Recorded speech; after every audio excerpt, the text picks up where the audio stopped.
আসসালামু আলাইকুম। আপনাদের সবাইকে স্বাগত জানাচ্ছি টক উইথ সিরাজের এখনকার আলোচনায়। আপনাদের সঙ্গে আছি আমি সিরাজুল ইসলাম।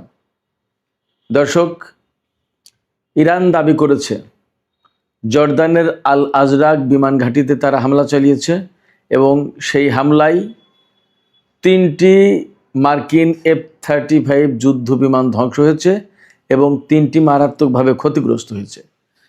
ওই হামলায় কয়েকজন মার্কিন সেনা অফিসার এবং টেকনিক্যাল ও মেইনটেন্যান্স পার্সোনেল অর্থাৎ বিমান রক্ষণাবেক্ষণকারী লোকজন নিহত হয়েছে, বেশ কয়েকজন।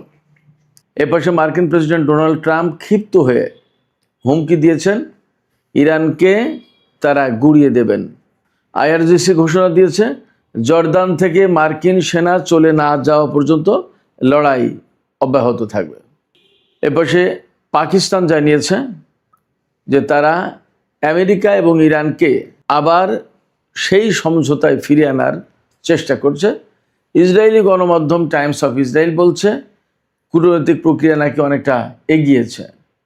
তবে এর সাথে নতুন করে যুক্ত হয়েছে আরেকটি খবর, সেটি হচ্ছে ইরানের পক্ষে গুপ্তচর বৃত্তি বা গোয়েন্দা বৃত্তি করার জন্য ইসরায়েলের আরও একজন নাগরিককে আটক করা হয়েছে। এই নিয়ে গত কয়েক মাসের ভেতরে বেশ কয়েকজন ইসরায়েলি নাগরিককে ইরানের পক্ষে গোয়েন্দা বৃত্তির জন্য আটক করা হলো। সুপ্রিয় দর্শক, এখনকার আলোচনায় এই বিষয়গুলো নিয়ে বিস্তারিত আলোচনা হবে। আশা করি আলোচনা ভালো লাগবে, আর যদি ভালো লাগে তাহলে শেষ পর্যন্ত সঙ্গে থাকবেন, লাইক কমেন্ট শেয়ার করবেন এবং চ্যানেলটি সাবস্ক্রাইব করে সাথেই থাকবেন। চলুন দর্শক, আমরা বিস্তারিত আলোচনা করি।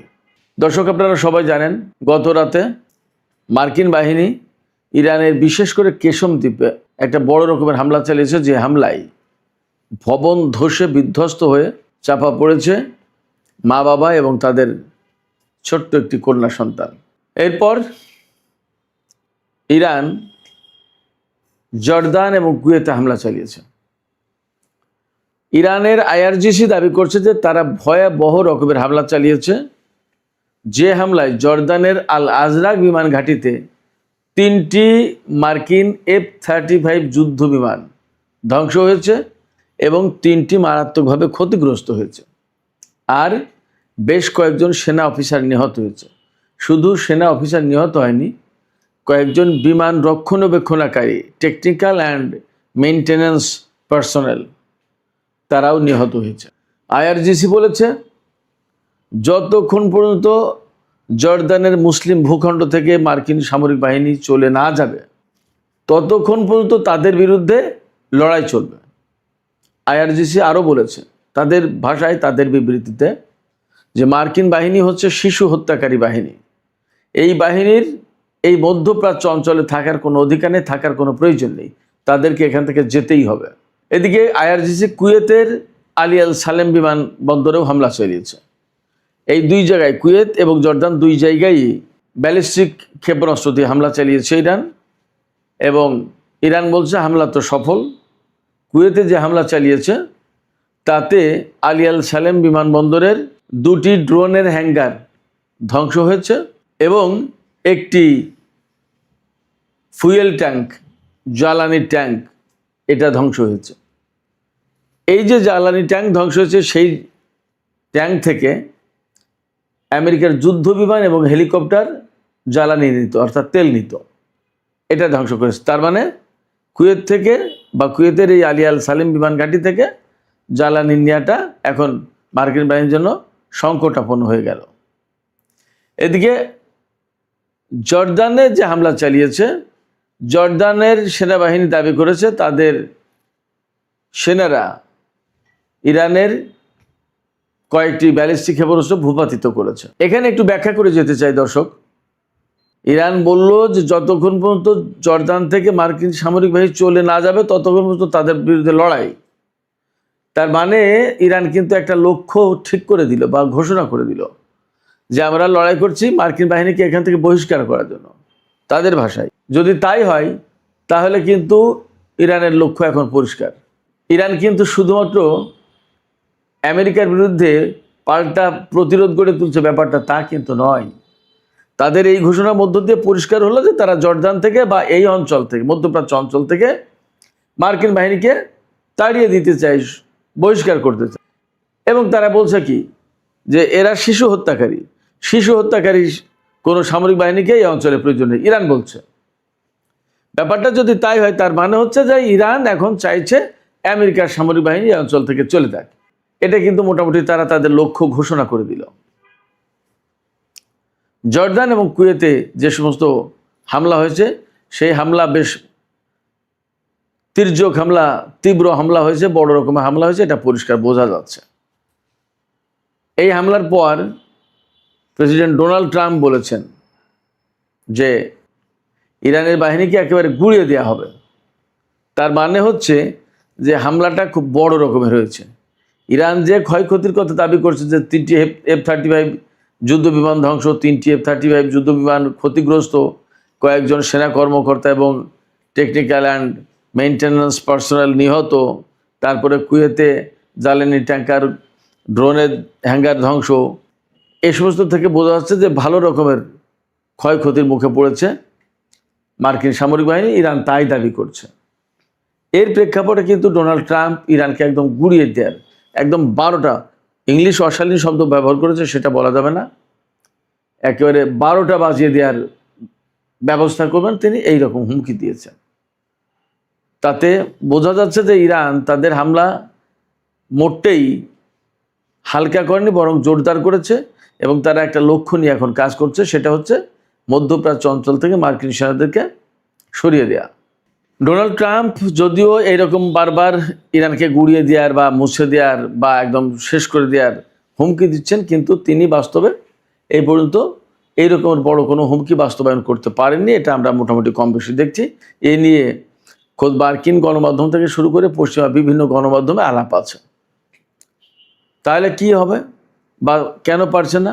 এই জায়গায় পশ্চিমা গণমাধ্যমগুলো আরও পরিষ্কার করে বলছেন যে ডোনাল্ড ট্রাম্পের আসলে যুদ্ধের কোনো লক্ষ্য এবং সুনির্দিষ্ট কোনো নীতি বা একটা পরিকাঠামো, একটা গাইডলাইন, এর কোনো কিছু নেই। তিনি যে কেন যুদ্ধ করছেন, কিভাবে করছেন, কেন, কোথায় গিয়ে থামবেন, তার লক্ষ্যটা কি কি হলে তিনি যুদ্ধ বন্ধ করেন, কোনো কিছু পরিষ্কার নেই। একবার বলেছেন সরকার পরিবর্তন, একবার বলেছেন পরমাণু কর্মসূচি ধ্বংস করা, একবার বলছেন হরমুজ প্রণালী ওপেন করা, ইত্যাদি ইত্যাদি। এখন কোন লক্ষ্য নিয়ে যুদ্ধ করছে তার পরিষ্কার না। সেই কারণে ডোনাল্ড ট্রাম্পের এই যে হুমকি, যে তিনি ইরানি বাহিনীকে বা ইরানকে একদম গুঁড়িয়ে দেবেন বললেন, যেটা, এই হুমকিটা বাস্তবায়ন করতে পারবেন কিনা তিনি, সেটা বেশ একটা প্রশ্নের ব্যাপার। সেটা নিয়ে মানুষের ভিতরে এক রকমের হালকা কৌতূহল আছে। তার এই কথাবার্তা অনেকটা মানুষের কাছে খেলো হয়ে গেছে। এদিকে ইরান এবং আমেরিকার মধ্যে যখন এরকম বড় ধরনের সংঘাত চলছে, কয়েকদিন যুদ্ধবিরতির পরে কিন্তু এই সংঘাত, তাতে ইরান কেন আবার ফিরে আসলো, এটা কিন্তু খুবই গুরুত্বপূর্ণ আলোচনার বিষয়বস্তু হয়ে দাঁড়িয়েছে সারা বিশ্বে।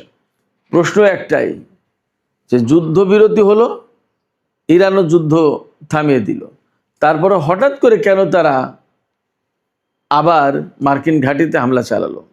আমি এ নিয়ে যদিও একটু ব্যাখ্যা দিয়েছিলাম গত পরশুদিন সম্ভবত, তারপরেও আমি আজকে একটু ছোট্ট করে বলি যে বেশিরভাগ বিশ্লেষক এভাবেই মনে করছেন যে ইরান আসলে মার্কিন সামরিক বাহিনীর অবস্থা, তাদের শক্তি সামর্থ্য কেমন আছে এখন, সেটা বোঝার এবং দেখার চেষ্টা করছে এবং সম্ভবত ইসরায়েলের বিরুদ্ধে পরবর্তীতে অভিযান শুরু করতে পারে ইরান।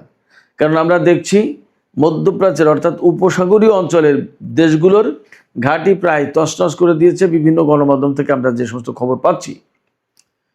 তাই যদি হয়, এরপরে কিন্তু একদম শেষ পর্যায়ে ইসরায়েলের আগে আর এখন বাকি জর্দানেও কিন্তু প্রচুর ক্ষয়ক্ষতি করেছে।